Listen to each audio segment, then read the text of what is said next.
Somebody say something about former NWA World Heavyweight Champion coming to you live from Tap Out Podcast. My man Nick, y'all tune in, man. They got some great action going on this station.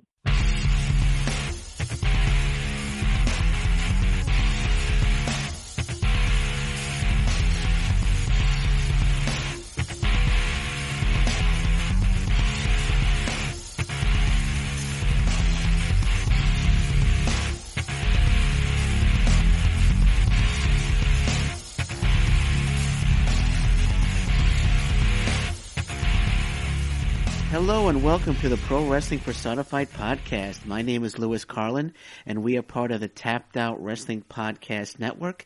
And we have a very special guest today, a guy that I grew up watching in the WWF back in the 80s. Started with NWA, worked over to the WWF. And without further ado, I'd like to introduce to you Mr. Jose Luis Rivera. Jose, thanks for joining us today. Thank you, Carl. How are you doing? I'm doing good. How are you doing today? Okay, so far, doing great. That's good, yeah. I've seen recent pictures of you lately. You actually look great, so you must be doing a lot of working out these days to keep in good shape. Yeah, we have to do it. Yeah, we're all getting older. We got to keep in good shape. So you're originally from Puerto Rico, is that correct? Yes, I live now in Puerto Rico, yes. You live in Puerto Rico. So when you started your career in the 70s, if I'm not mistaken, you began in Brooklyn, New York? Yes, I started in Brooklyn, New York in the gym called William Gym. Okay. It was in Brooklyn. I started there. I started taking some practice. I was sent there by Pedro Morales, who sent me there. Okay. So he told me the guy that by the name, he's Rosario, so... Okay. He told me to go there and learn. After I learned, I had to keep going. Because if I stay there, I'm never going to make it. So I hear what he say and I do it. That's interesting, Pedro Morales. How did you meet Pedro Morales? Because I know he was a former WWF champion. So I guess when you went to become a professional wrestler, did you seek out Pedro Morales, or did he see you performing in the ring one time? How did you Yes. How did you meet Pedro Morales, and how did he suggest that you become a professional wrestler? I used to go to Madison Square Garden every 15 days. They put the matches in the garden. Okay. Every time they got a match in the garden, I go there when I was younger, Okay. And my brother know that Pedro Morales was working in the YMCA in Brooklyn. He working out there. So He told me, let's go and see Pedro. So we went out to the YMCA in Brooklyn, and we meet Pedro down on the YMCA, and we talked to Pedro. We want to try to be a wrestler. So he told me to go to the William Virginia in Brooklyn. That's where we start. Okay. Okay, that must have was he the WWF champion when you met him, or did he? Yeah, he was champion by that. He was so that must have been really something for you to meet the world champion back then, and he suggested that you go to a gym. I was watching. I went to the garden to watch him fight, and then I met him in person. That was something great, That must have been incredible. I know he had a nice 3.5 year run as the world champion, and he did really well. I mean, what matches do you remember seeing him? I know he took on like George Steele, he took on Killer Kowalski. What matches did you remember watching him in at MSG? Well, he tried out and call off all those people there. I remember that he got a fight with Bruno Sammartino that was in the Shea Stadium. Oh yeah, I don't to go there, but that was a big match there. They had to go to the Shea Stadium because there's so many people want to see the matches. And I saw Pedro Morales fighting all those big guys by that time. Were you actually at Shea Stadium for that match or no? No, I didn't get to go there. Okay. All right, so it's in the 70s, and breaking into professional wrestling in the 70s is a little different than breaking it into professional wrestling these days. So was it difficult breaking in? I mean, how did you go? I know you went for the training, but how hard was it to actually break into professional wrestling? I know you started out in the NWA, if I'm not mistaken, in Florida. So how difficult was it to actually get your foot in the door? Yeah, by the time I went to Texas one time, and I mean this wrestler, Mexican guy by the name Jose Lotario. So I talked to him in the dressing room to meet the promoter from Houston, Texas. And he gave me a break. He told me to take me to the promoter. We talked to the promoter, and they told me to go to Dallas to do a practice and see how it worked. Okay. So I went to Dallas, and I went there for, it even took me about 2 or 3 minutes. So they say, okay. I went in the ring with one of the tag team champions by that time. And a couple of minutes, they say, okay, I know you know a lot. So by that time, the hooker there was Gary Hart. And one of the guys that's supposed to go to NWA get hurt. And Gary Hart asked me see if I could go to NWA in Tampa. I said, yes, I go any day, any place. So they sent me to the NWA in Tampa. So that's where I started. I think it was 1978, something like that. Okay, so were you? I know you were Juan Lopez. Were you Juan Lopez in Florida, or were you Mac? No, that was in WWF. Okay, so when you were in the NWA, I was Mac Rivera. Okay, so what was it like wrestling in Florida, and who were some of your opponents? Because I know Florida in the 70s was a hot spot for professional wrestling. You had Bob Orton Sr., Bob Orton Jr., you had the Grahams, you had Dusty Rhodes. What was it like wrestling in such a hot spot of professional wrestling in the 70s? That's the first time I go to the big place, like NWA. That was something big for me. I met there Dusty Rhodes, Ivan Koloff. I met all those people, the Hollywood Blonde was there. Mike Graham was there. This guy, the guy that got the band Punch, he died not too long ago. Is it Stan Stasiak? Os Baker. Yeah. I wrestled Os Baker. I wrestled with Bob Orton, father and both father and son. I wrestled then. And Angelo Paffo. Lanny Paffo father and Macho Man father. I wrestled him too. Roberto Soro, he was there. By the time I was there, Bob Backlund was getting out from there to go to New York. Okay. That was a big deal too. Okay. So when you were in Florida, you were kind of like learning your craft. Who did you feel you learned the most from when you were wrestling out down in Florida? The most what? Who did you feel you learned the most from down in Florida? Because I know you were still learning your craft. Dusty Rhodes always talked to me about how to work, how to do the thing. Angelo Papo, I used to ride with Angelo Papo to the matches. Okay. He always told me what to do this, do that. Roberto Soto too. They take care of me when I was there. Sure, no, that must have been something. I know you were new to professional wrestling, and someone like Dusty Rhodes, giving you advice. That must have been really, thrilling for you at the time. Oh, the Billy Graham superstar was there also too. Okay, all right, and then 1979, you made your way up to the WWF. Is that correct? Yes, I went to WWE just to see that. I got my gimmick, everything, but I just went there to see and. My brother will wrestle there. So I went with my brother and I stayed outside. And Billy Graham saw me and he told Lou Albano that I was in Florida, that I was a good worker. Okay. To talk to the office and see if they give me a chance. So they give me a break. They put me to wrestle with Ivan Putski. I think I was wrestling with somebody else. Ivan Putski was after that. Okay. I wrestled with a guy, but they changed my name. They don't want me to go as Mac Rivera. Okay. They told me to use Juan Lopez. Okay. I want to work, so I don't care what name they put me. So I went in there like Juan Lopez, but I was a couple of months. I don't went too long in there. Okay. No, I got you. Yeah. So was there a specific reason? Was it just because your brother went up there? Was there a specific reason you decided to leave the NWA for the WWF? Did you felt that you had better opportunity up there, or what was the main reason? My brother will wrestle in WWF. Okay. Further than me, Okay. So he don't stay there for too long. They changed the name too, and he wasn't happy with that, so he don't go too far. Okay. Then I was there go by the name of Juan Lopez, but I don't went too far either. I don't like the way they treat people. But by that time, they treat you like a body. Give me a body, give me this. So okay. They don't even ask by name. Okay, I gotcha. I gotcha. So, so you made your debut with against Ivan Putski, and it's incredible listening to you, talking to you, and hearing you talk about like Lou Albano and Ivan Putski, because I grew up with these guys, watching them, and that was in '82 that I went back to WWF. Okay. And they told me if I wanted to wrestle Putski. I say yes, I wrestle anybody. So okay. They put me to work with Putski.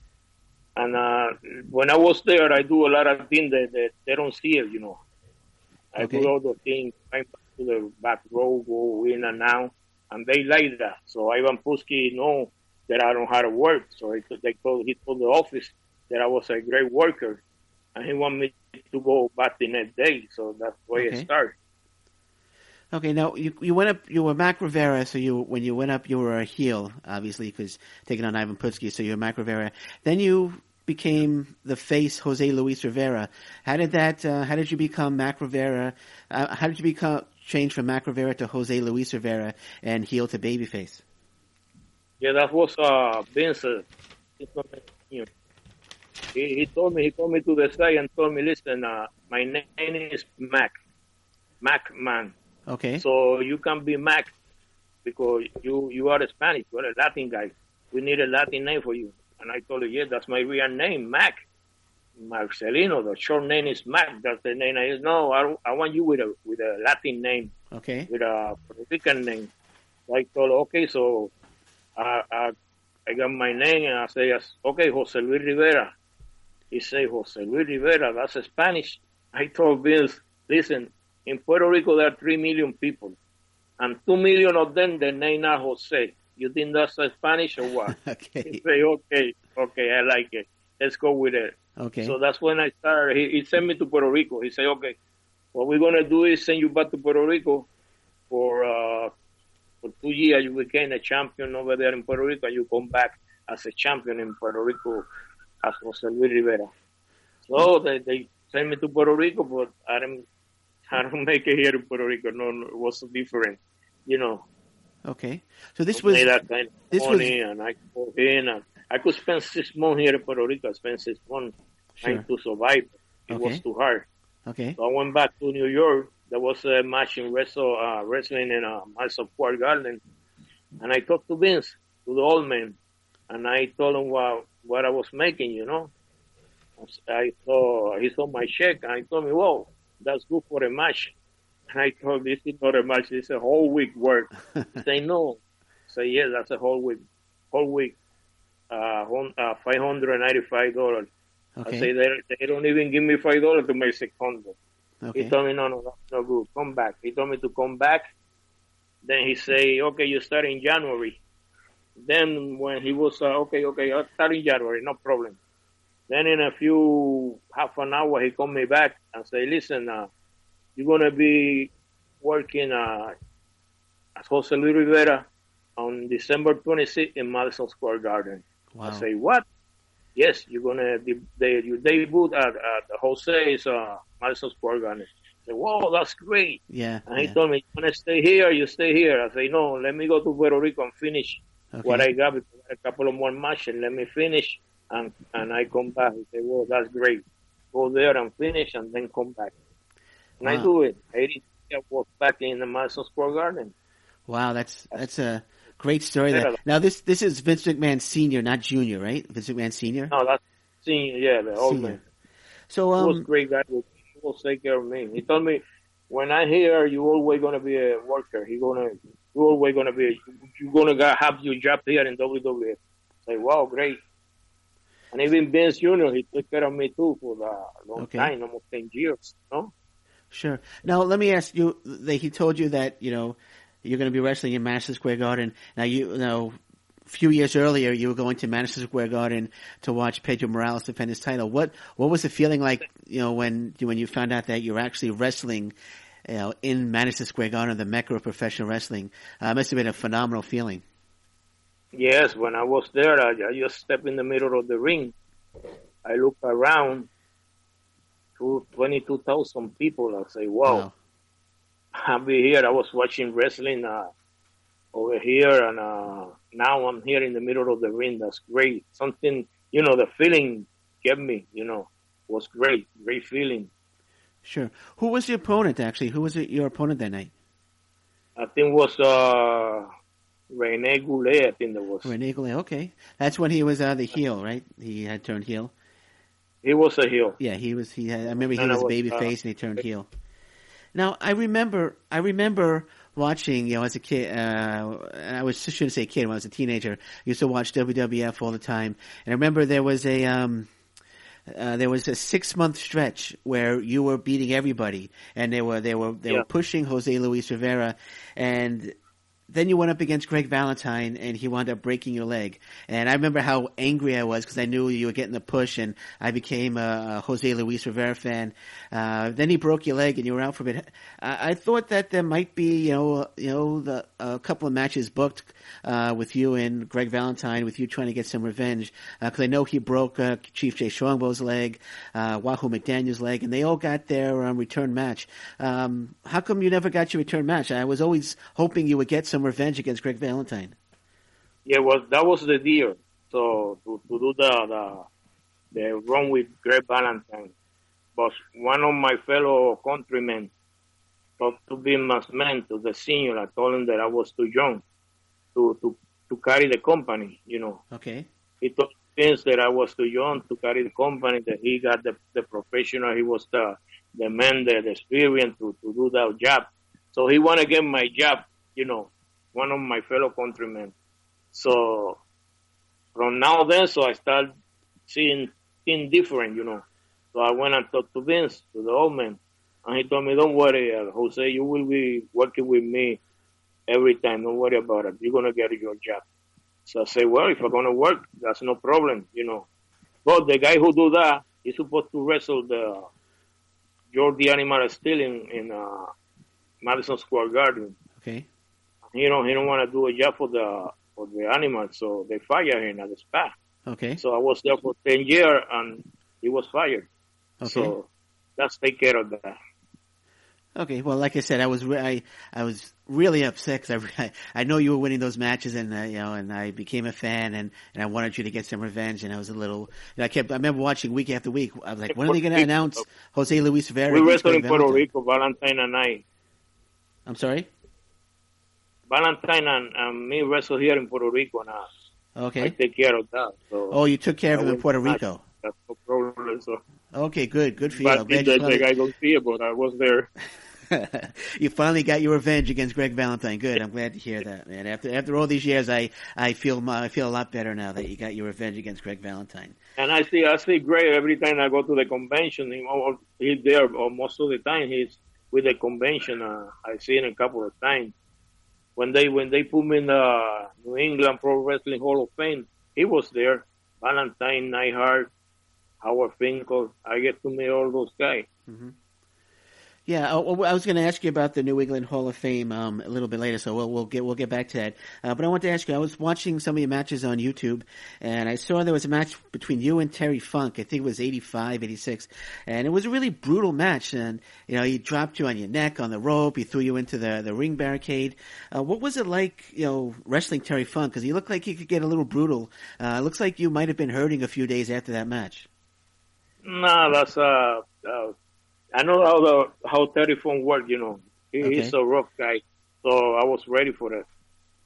I got people that hit him more hard than him, I got people that was brutal. Yeah, no, it looked like you ran into the barricade. Like I said, he dropped you on your neck on the rope, so he looked like he could he could be a little brutal. So actually, I want to get of course, the big one when you boxed Cowboy Bob Orton when you were on Piper's Pit. How did that all come about? Because that was a classic Piper's Pit. That's a little story that they put somebody, I don't know who they put to box, do a boxing match with Bob Orton, and they don't like it. They don't like it, and they was looking for somebody. Okay. And when Lanny Poffo and I was in the dressing room, Lanny started throwing punches at me, so I started throwing punches. I do a lot of boxing to Lanny, so he went right to Vince. I told Vince that I know how to box. So they come to me and they told me, listen, Lanny told me that you are a boxer. I said, no, I am not a boxer. I'm a wrestler. Okay. No, boss something before Orton, like a boxing. I said, well, let's do it. I do it, no problem. So it was one round. It was short. If they give me more time, it could be better, Okay. But after that, Orton called me and asked me, if you want to knock me out, you will knock me out, right? I said, yeah, but you were supposed to be the winner. So he was actually worried. He was actually worried that you were going to knock him out. He asked me that after the matches. Okay. He came to me and asked me that, And I told him yes. I said yes, but you have to be the winner, You should have knocked him out. You should have just knocked him right out. That would have been. You would have gotten a huge pop from the crowd if you knocked him out. Then you could have knocked out Piper as well. They like what I do, They came to me and Vince came to me and everybody came to me and they appreciate what I do. For Orton always.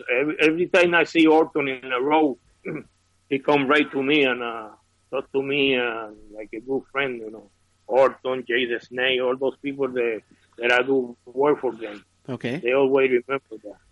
Neidhart talk about me every time too. Okay. Me and Estrada, Okay. Now, also during that clip, during that Piper's Pit, I should say, you said a line that got a big pop when Piper said, after you, and you said, no, ladies first, and the crowd just went nuts when you said that. Was that, did you just ad-lib that, or were you supposed to say that? Because that was a great line, got a big pop.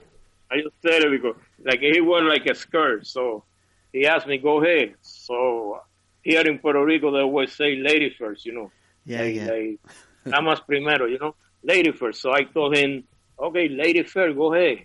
And they popped, Yeah, no, the crowd popped. That was a good line, yeah. Yeah.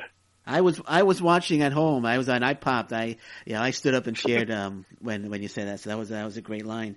I was again, I back then, Roddy Piper was hated. I was really rooting for you to win that. And I kind of wish you did knock out Bob Orton. That would have been great. But, anyway, so what was Piper like? What was Roddy Piper like in real life? I think you guys, I think you were friends with Roddy Piper in real life? Yes, Piper and I wrestled, I think it was in Canada. We went over 20 minutes in a wrestling match, me and Piper. And he was a great guy. All those guys was good with me, They like me. They be around them. They look for me when I'm in the road. And if I'm going to get a match with them, they ask me what I want to do, That's different. That's when a star came to you and ask you what you want to do, that's respect, No, I gotcha. No, absolutely. Yeah, so again, that was a great Piper's Pit. But I also want to talk about, it was 1984, January 23rd, 1984. You took on Tony Gurria at Madison Square Garden. But the big news on that card, and that was a great match, by the way, between you and Tony Gurria. But of course, the big news was Hulk Hogan winning the title for the first time. What was the atmosphere like backstage? Did everybody know something big was going to happen, or was it just everybody found out when he pinned the Iron Sheik? When you see Hogan go wrestle Iron Sheik, right? Hogan gonna win the match. Of course, yeah. Hogan was the big star right there.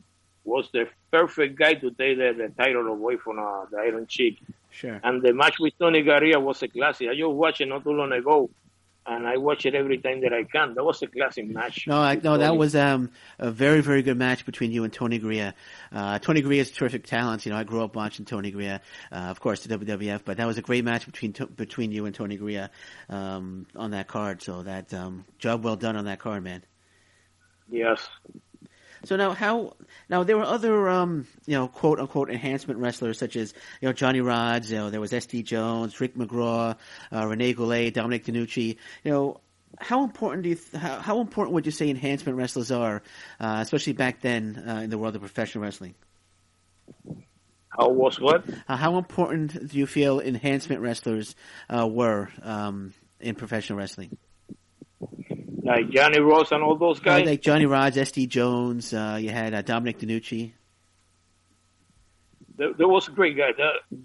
SD Jones and I, we all run together. We all rent a car together. We stay at the same hotel every time. Okay. There was a great guy. Johnny Ross, SD Jones, Rene Goulet was I think all the guys was get along, you know. Not like today. I don't know about today, but when we was in WWF, we get together. Oh, you know, about 4 people. We rent a car. We go to the same hotel, and we all travel together. You know. Right now, I think they go by themselves. It's not. It's a bit different now than back then. It was more of a brotherhood back then. You would say, right? Than it is today. That's the deal. Yes, more like a brotherhood. Yeah, yep. and personally, I think professional wrestling was a lot better back then than it is now. As a fan of the 70s and the 80s, but like you said, it was more of a brotherhood back then. Like people are buying their own buses and they're going by themselves, as opposed to 4 or 5 people jumping into a car. Yeah. So tell me, before the Conquistadors, there were the Shadows. Is that correct? You and Randy Cooley? Yes, I do. Before the Conquistador, I was the Shadow with Randy Carlan, one of the Moondogs. How did that come about? You just guys decided to become a tag team, or did McMahon say we need to form a new tag team? They asked me. McMahon asked me if I want to do a tag team with a Shadow, and they told me to do a tag team with Randy as a Shadow. I said yes. That's another opportunity to me.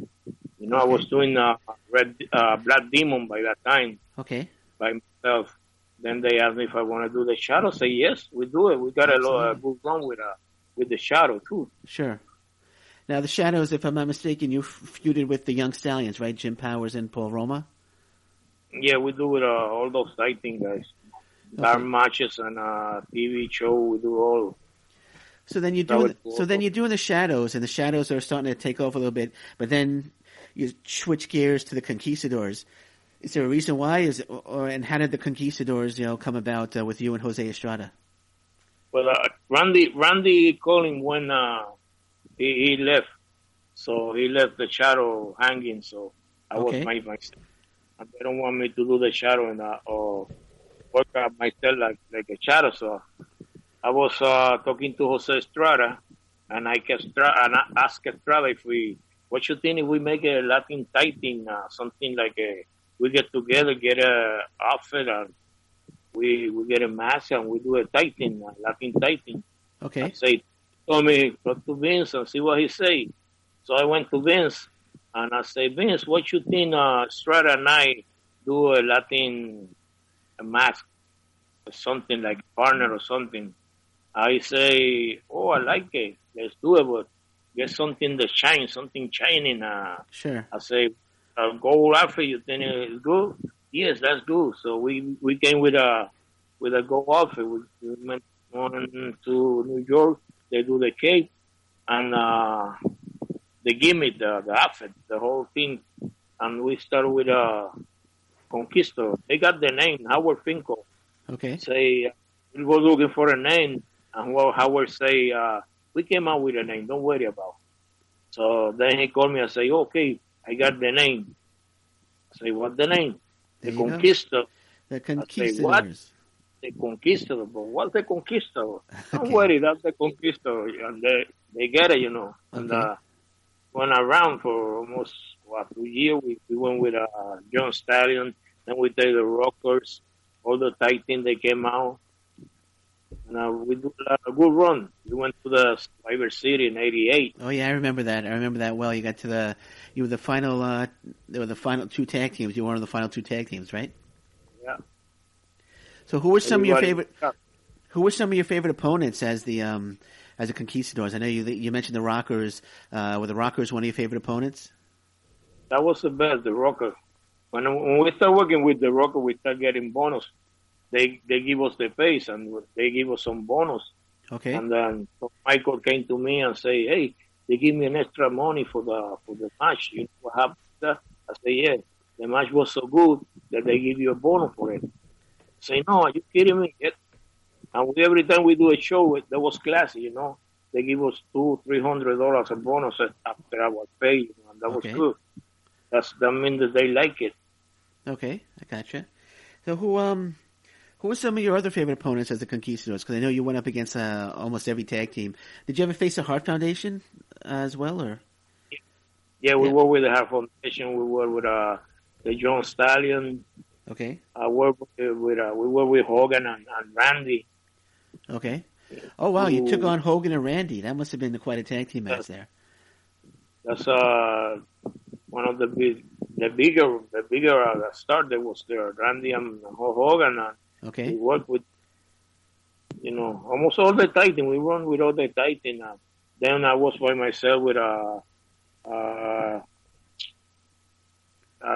Macho Man. I run with the Ultimate Warrior. Okay. Was a match in U2 around there someplace, and a long run with the Conquistadors. That was a great gimmick. Okay. You ever go up against Andre the Giant? Yeah. That must have been quite something. That was Johnny Ross and me against Andre the Giant. Oh my gosh, that must have been a heck of a match for you. Show. We even put Andre the Giant down in one knee. We beat the hell out of him. So then he went down for us, Yeah, you don't want to get that Giant angry though. When he gets angry, he'll start headbutting the heck out of you. He was my friend. When he was here in Puerto Rico, he was traveling with me, and when he was to New York, they called me to go and pick him up. So he used to drive with me. I used to take him to the matches and everything. So he take care of me every time. That's no problem. When you say Puerto Rico, was that the World Wrestling Council with Carlos Colon? Yeah. So you when Andre was here, he used to come here every time. Okay, so what was that experience like? I know Abdullah the Butcher was down there, and did you ever have to clash with Abdullah? I never get to wrestle Abdullah. Okay. Never in the whole 40-something years. Well, that's a good thing. That's a good thing that you never got to wrestle. You don't want to get that pencil in the head, so that's a good thing you never wrestled Abdullah the Butcher. So now you've worked for both Vince McMahon Sr. and Vince McMahon Jr. What would you say are the main differences between the two, Senior and Junior? Yeah. I like Senior better. Okay, well, we can leave it at that if you like. We don't have to go into details. But then I worked with Vin, and he took care of me too. I got no complaint. Okay. But the old man was a little better to go around him and everything. Okay. Now, you mentioned earlier, the New England Pro Wrestling Hall of Fame. If I'm not mistaken, you were inducted in 2014. That must have been a great accomplishment, a great feeling of accomplishment for you, making it to the New England Pro Wrestling Hall of Fame. Yeah, they called me, Mario Mancini called me, Joseph Byrne wanted me to go to be in the New England Pro Wrestling Hall of Fame. So I say, okay, that's something great. And we went there. There was Gene Neidhart, Greg Valentine, Howard Finkel was the one who introduced me to the Hall of Fame. Okay. There was some guys that was there, and there was a couple of young guys that was there, and they also was inducted into the England Pro Wrestling Hall of Fame. Okay. So do you think the Conquistadors are going to make it into the WWE Hall of Fame one day? Well, they have to be Jose Estrada and Jose Luis Rivera, because they should do it, because at least I got about 7 different names in the same company. Sure. Without leaving the company, Okay. I worked there like Mac Rivera, Juan Lopez, Jose Luis Rivera, Brett Demon, Black Shadow, Conquistador. Okay. I do a little short about Mr. X. I do not too many, then they put it on Danny Davis, so he became Mr. I just see a match not too long ago, me and Mr. X. Okay. Yep. Okay, I got you. Now, the Conquistadors, I know Edge and Christian, years ago, they came out as the Conquistadors. How did you feel about that? Did you like them coming out as the Conquistadors, or did it make you upset that, hey, they're just copying us? How did that feel, seeing the Conquistadors, but it wasn't you and Jose Estrada, but it was Edge and Christian coming out as the Conquistadors? Yeah, the people know who was the real one, so it was like a comedy. They do like a comedy about that. Even they got the tag team champion, so yeah. And then those two other guys, they got the Hardy Boys. Yeah. And the Conquistador one a little short time too, but that was not it's like a joke. I think it was a joke for them. Yeah, well, we all know who the real Conquistadors are. The outfit was a little different. Yeah, well, we all know who the real Conquistadors were. It was you and Jose Estrada, so there's no debating there. You and Jose Estrada are the real Conquistadors. Now, I didn't know this. I was reading this today. You were actually, after WWF and the Conquistadors, you actually were in WCW. Was it as the Angel? Is that correct? No. No? Okay, I was reading that. I read that. I said, that didn't seem right. It must have been misinformation. I didn't realize you were, so I guess no, so that's... I wrestled in WCW as Jose Luis Rivera. Okay. I don't wrestle, but I used to matches in WWF in there. So I got a new Conquistador gimmick that I just got. Okay. Right now, they just send it from Mexico, and I will get the Conquistador back.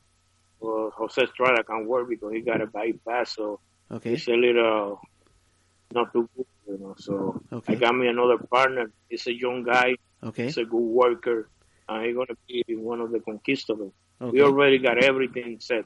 All the clothes, everything to let them know, the promoter in the USA, that we are going back. The Conquistadors are coming back. Okay. The Conquistadors too. Oh no! Look, can't wait. The Conquistadors are coming back. That's going to be, and I know you're in terrific shape. You know, I've seen recent pictures of you, and you keep in terrific shape. So, if you got the Conquistadors are coming back, I'm all in. I can't wait to see the return of the Conquistadors. Yes. Yeah. So it's going to be a different. It's the same gold outfit, but with a different. Like the mask got something in the front head and in the side. The long pant got like a crown and a K in the other side. It look good. The cape. Great. It look good. All right. So if I could send you. Where are you trying to get? I know there's a lot of promotions in the States. You know, you got Ring of Honor, you have Global Force Wrestling, of course, the WWE. So where are you looking to get to? Looking to get back to the WWE? Well, I was trying to get some promoter in the USA, no matter who, to get want to see the Conquistadors there, so we take in there. So we there. If Vince hear about us, he want to take it. So maybe I could call then, I call Howard Finkel and let him know to tell them, or even Carlos Cabrera. They gotta keep in touch with Carlos, maybe he could hear about it and give us a break. Okay, well, the guy that I got is a great worker. He's a nice guy. Well, there you go. Well, I'm all for it. I'm all for a Conquistador, return of the Conquistador. So I wish you well on that. Do you watch any wrestling today? Like, who are your favorite wrestlers that are on TV today? I watch sometimes, not too many times. I watch the WWE, and I watch here the WWF. There is a new company here that start getting up. And WCW, sometimes I watch it, not too many, but underground match. And I see. Only the while I watch all the matches, what's going on, Okay, no, I got you. Well, I don't know. I don't know if you ever watched Ring of Honor, but Ring of Honor is a great promotion. It could be a good promotion for you to get back into with the Conquistadors. So you might want to look into Ring of Honor. But anyway, so before we wrap this up, see what happened. I'm sorry. Anyway, before we wrap this, we talk to WWC. They're interested in that. Okay. Well, let's see. We'll see if we can get you back. Hopefully, they'll hear the podcast here, and we can get you back into a promotion real soon. So before we wrap this up, is there anything you want to plug? I know you have a Facebook page, but is there any plugs in the upcoming matches you have coming that you want to just plug away on? Well, I just let them know the promoter in the USA or Canada there. If they want to see the Conquistador again. You call, get in touch with you. You could get me and whatever, we do something. We do work with everybody in there. So they're gonna get a good worker and gonna be something original, the great one. All right. Well, there you go. There you go. If anyone's listening out there, the Conquistadors are back, and let's get them back on TV here in America. So anyway, I just want to thank you, Jose Luis Rivera, for joining me today. It's been an absolute pleasure. Anytime you want to come back, just give me a holler on Facebook or on Skype, and you're always welcome to come back here. Okay, thank you, and have a nice one. Take care, everybody, and we see you soon, man. Yeah, we'll see you soon. You'll see the Conquistadors soon, too. Okay. All right, my man. Thank you so much again. Thank you so much. I'll talk to you soon. Brother. I'll talk to you soon, buddy. Take care. Okay, bye-bye. All right, that has been the Pro Wrestling Personified podcast interview with our very special guest, Jose Luis Rivera. For the Tapped Out Wrestling Podcast Network and Pro Wrestling Personified, I am Lewis Carlan. I just want to say thank you for joining me, and we'll be back next time with another great interview. So take care and stay safe. Bye-bye.